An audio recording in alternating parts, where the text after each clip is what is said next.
Hai guys, welcome back to my channel. Aku Lilin Avenia Diastama akan mempresentasikan komoditas padi. Di slide yang pertama ada potensi padi.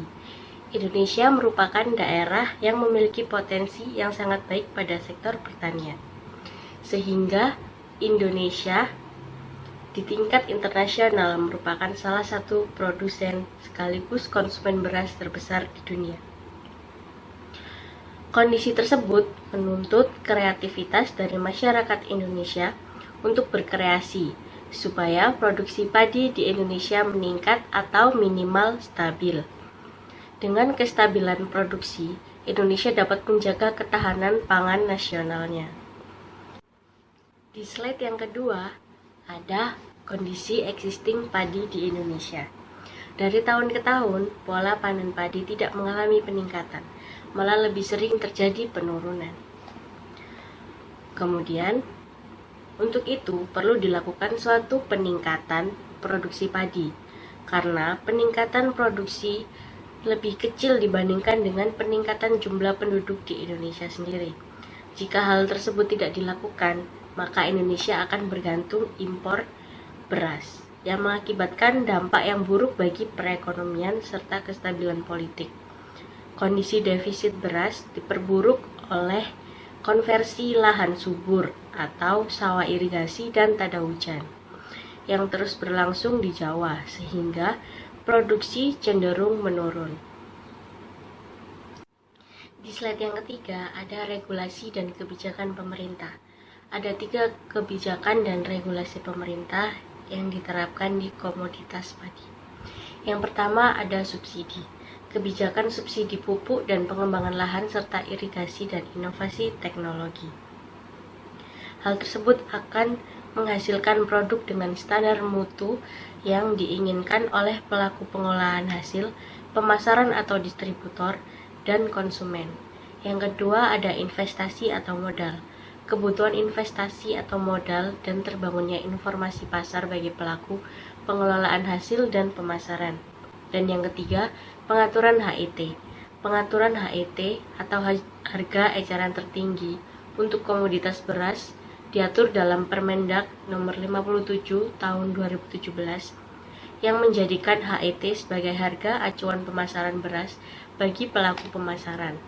Jadi, untuk pengaturan HET ini, pemerintah telah menetapkan harga atap atau harga yang paling tinggi untuk dapat dijual di pasaran. Kemudian di slide selanjutnya ada permasalahan komoditas padi di Indonesia.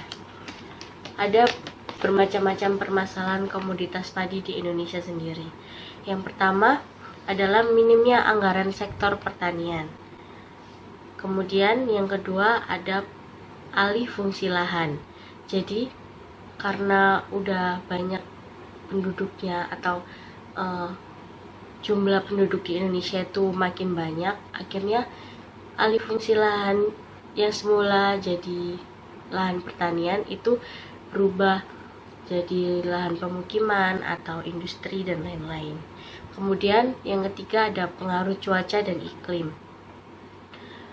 Sekarang ini pengaruh cuaca dan iklim itu sangat signifikan banget pengaruhnya, karena cuacanya itu nggak tentu, iklimnya juga nggak tentu. Akhirnya panen padinya itu jadi turun gitu. Kemudian yang keempat ada mahalnya harga jual pupuk organik. Ini menjadikan para petani itu menggunakan pupuk anorganik untuk menggantikan pupuk organik. Nah, penggunaan pupuk anorganik yang berlebihan ini itu menyebabkan penurunan kualitas dan kuantitas beras nasional, sehingga menyebabkan tingginya harga beras nasional daripada beras impor, yang menyebabkan produksi beras nasional kurang diminati masyarakat, dan beras nasional itu tidak dapat bersaing dengan beras impor. Jadi gitu. Oke. Jadi sekian presentasi dari saya. Maaf kalau ada kekurangan dan salah-salah kata. Jangan lupa klik like, dan subscribe. Jangan lupa di share juga biar biar ilmu yang didapetin itu bisa bermanfaat buat semua orang yang lihat. Oke? Dadah, see you next time. Fire when the strong, it's you. That's it, Brian?